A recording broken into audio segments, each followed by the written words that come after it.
Dawes in the Bing Lounge. It's great to have you guys here.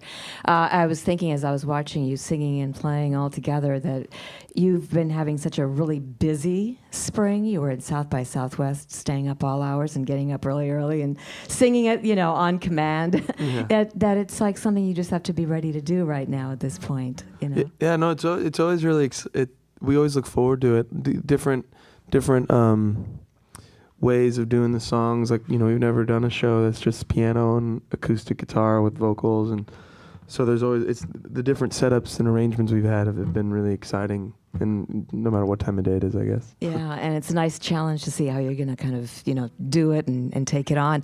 There's something happening for you. I'm so glad that you're doing sort of what's being called Americana roots rock, for lack of a better word. And I thought there for a minute UK was going to co-opt the whole thing, with their flood of folky rockers coming out.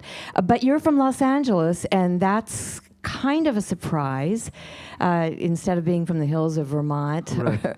But when you think about, the legacy there, and you think about Jackson Browne and Neil Young and guys like that, it's not completely surprising.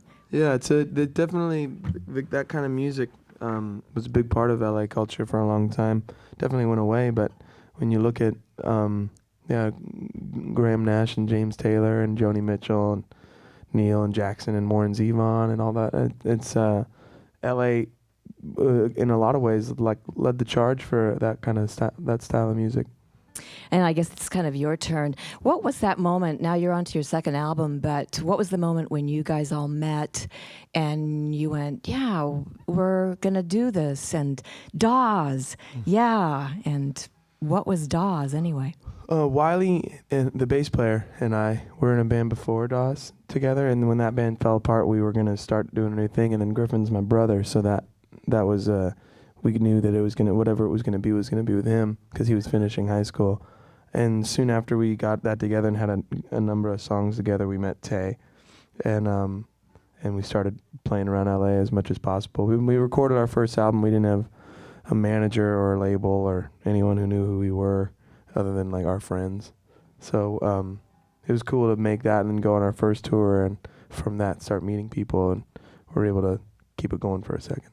It's interesting too, because one thing leads to another, and recently you had the pleasure of playing for a guy you must have admired and never thought you were going to play with, and he gets you to be his backing band for David Letterman, and that's Robbie Robertson and the band and that whole legacy, Yeah, that was a really incredible experience, because if you told me 2 years ago, like, hey, you not only are going to meet Robbie Robertson, but you're going to be in his band for some shows, I wouldn't have believed you.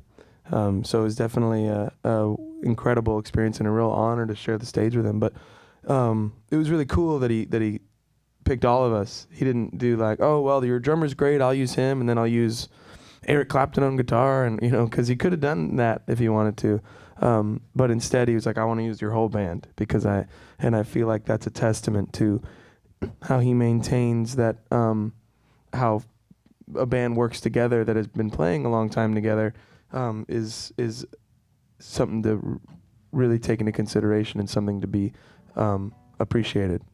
And that's actually what he said about you, that he felt that Dawes was a band. What did that mean? I mean, I can hear that you have a real synergy. You're singing together, and this beautiful piano playing in the background. It all kind of comes together. But when a guy like Robbie says that you're a band, well, yeah, you are. But what does that mean for you? For me, it just means that, at least in his eyes, that there's an identity to it. Because like I wouldn't. I think that I'm sure there's a million better guitar players that he knows of than me, but I think that maybe he's acknowledging that I'm the guitar player that spent the most time with these guys. So there's definitely an awareness of each other and playing off of each other, and so I'm hoping that's kind of what he's recognizing, like an understanding of each other musically that allows to bring out our own personalities with our instruments. Well, thanks once again for being with us here in the Bing Lounge. We love that you've come, out of your tour and out of your way and stayed a little bit in Portland to share the music. Dawes in the Bing Lounge.